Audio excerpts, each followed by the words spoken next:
Hi, and welcome to Storytime. I'm Rania.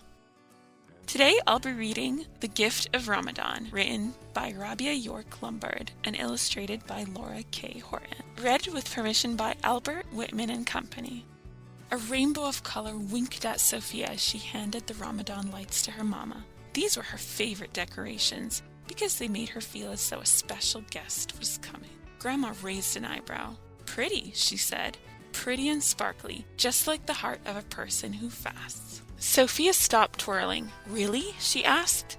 Sophia loved sparkles, glitter, stars, and her new ring.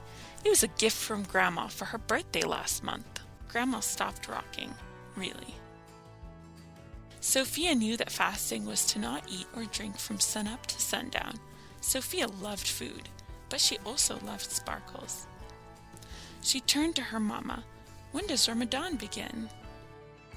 Mama opened the curtain. Adam, Sophia's little brother, pointed to the sky. "Moon," he said. "That's right," Mama answered. "See how thin it is?" Sophia nodded. "That's the crescent moon, the beginning of a new month. Tomorrow is the first day of fasting." "Count me in," Sophia grinned. Mama woke Sophia when it was so early not even the sun was awake. "Time for suhoor," she sang. Sophia sat down to a breakfast of eggs, fruit, and Dad's pancakes, but Sophia could barely keep her eyes open. "You have to eat," Grandma told her. "It will chase away the hungries." Sophia reached for a pancake, but a few minutes later...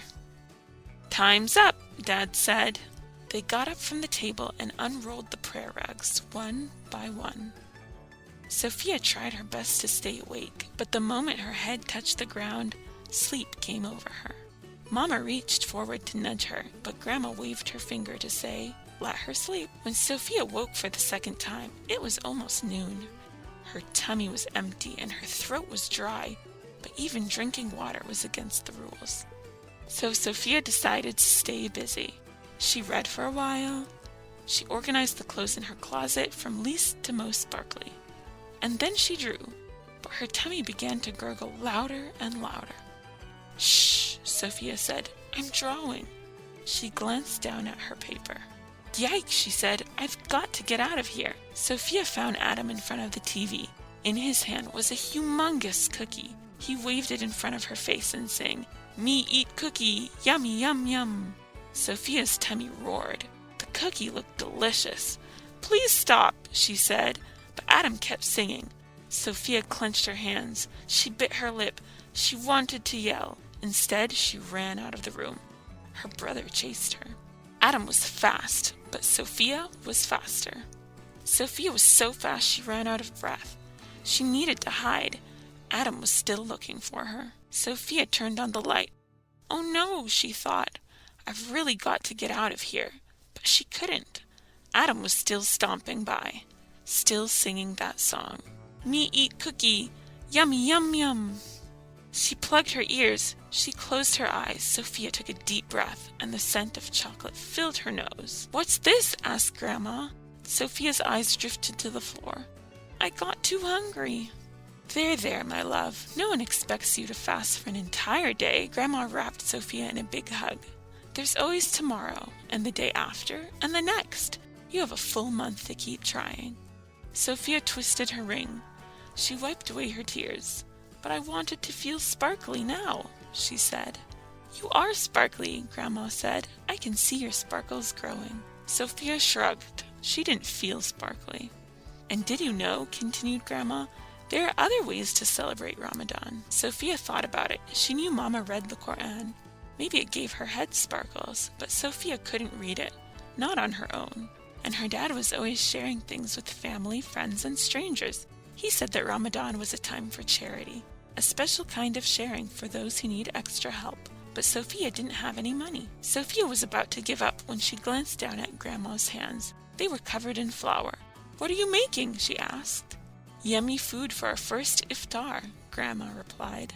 That's it, Sophia thought.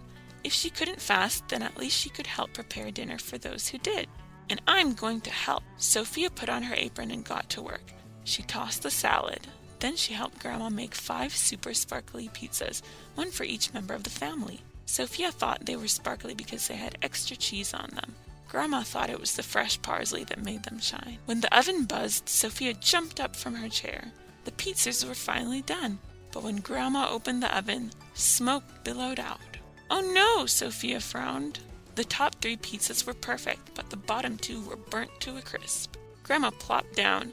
She looked exhausted. Iftar was just around the corner.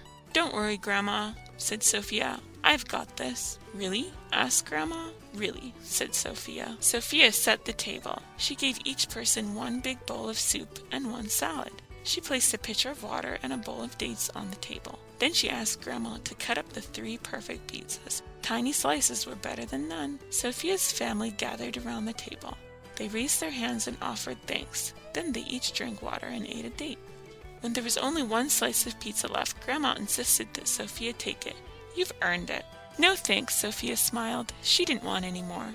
She didn't need any more. Her heart was wonderfully full. The end.